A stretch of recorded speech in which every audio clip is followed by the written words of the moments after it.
हर की सबर चलो तू चला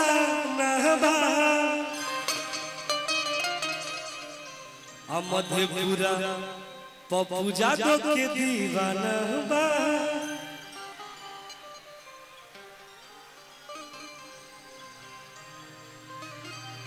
हर की जियो सन से जा हर की कौन बोली अपना परख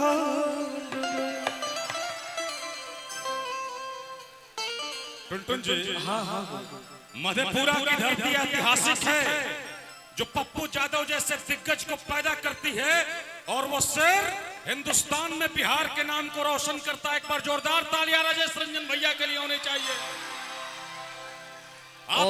आपका वो मिजाजी चेहरा हम लोगों को आज बुलाने के दिल में तमन्ना रखता है। मैं दिल से धन्यवाद देता हूं पप्पू भैया को और प्यास जी से अनुमोदन करता हूं कि तमाम हिट गाने जो टुनटुन यादव को सुपर डुपर हिट बनाते हैं वर्ल्ड भोजपुरी में एक लाइन ही गुनगुना दीजिए, लेकिन मधेपुरा के नौजवानों का दिल मत तोड़िए। एक बार जोरदार तालियां टुनटुन यादव जी के लिए वजह सम्मान के साथ। हर की जियो के टवर जस छैले बा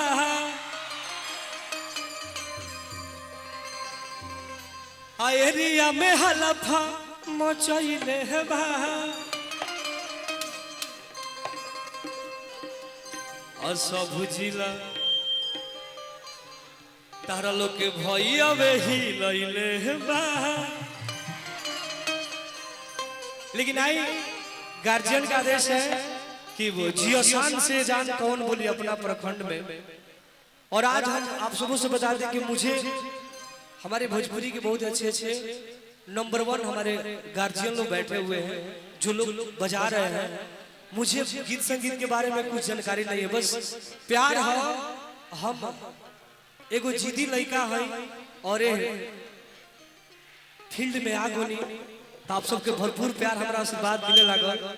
और तारा लोग खाती हम चर रात जाग जाइला, दिन रात सोशल मीडिया पर मैं लगे रहता हूँ कि मैं किसका दिल जीत लूं, चाहे वो बर्थडे बोल के जीत लूं चाहे वो गाना गा के जीत लूं, लेकिन जीतने का प्रयास मैं हमेशा करता हूँ। और आज यही मोहब्बत है कि हम इस जगह तक पहुंचे, नहीं तो हमें गीत संगीत के बारे में उतना जानकारी हमारा नहीं है। और माननीय हमारे प्यारे छोटे भाई सुनील सागर ने हमारे लिए तमाम गाना लिखता है, कभी लिखता है कि जियो शान से जा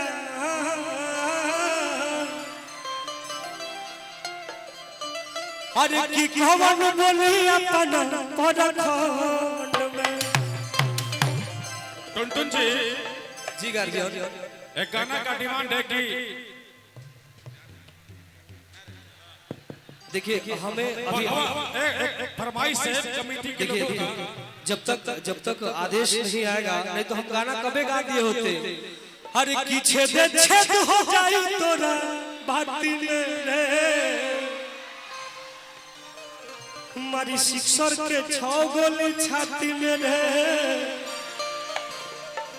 छाती में रे अब पावर होला खाली पप्पू यादव के जाति में रे।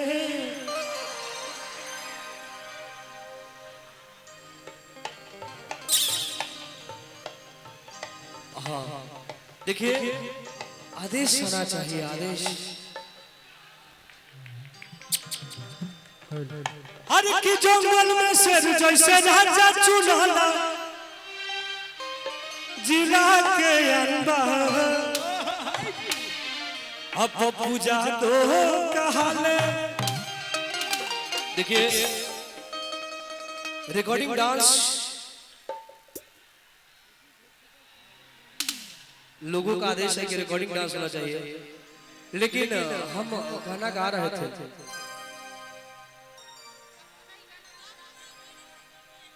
हर की यूपी बिहार में गदर हो जाई तू जान हो तोहरे लमडर हो जाई। हर की पटना से दिल्ली में भगोदर हो जाई तू जान हो तोहरे लमहर हो जाए। कभी हमारा राइटर लिख देता है माही जी, अरे की है रस भरी के छुई जे मोरी, उठा ले काटा गाटा जे धरी। कभी लिखता है हमारा कभी, अरे की पत्थर छितर बड़ी नजर न लागे, तो फेल बड़े चान हमारा जानू के आगे। अरे की जंगल में शेर जैसे राजा चुनाला, जिला के अनबार, जिला के अनबार पप्पू जादो कहल। तमाम जितने भी भगवान स्वरूप जनता है, सबसे आग्रह है कि हमारे गार्जियन माननीय सांसद पप्पू यादव जी के लिए आप सब जोरदार एक बार ताली बजाइए।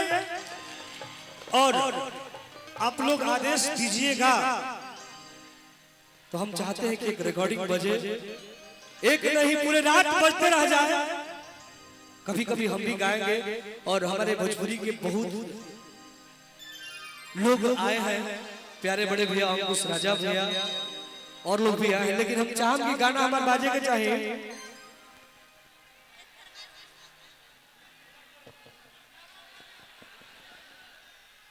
हाँ, जो बजाना है वो बजाइए आप लोग हमारा गाना।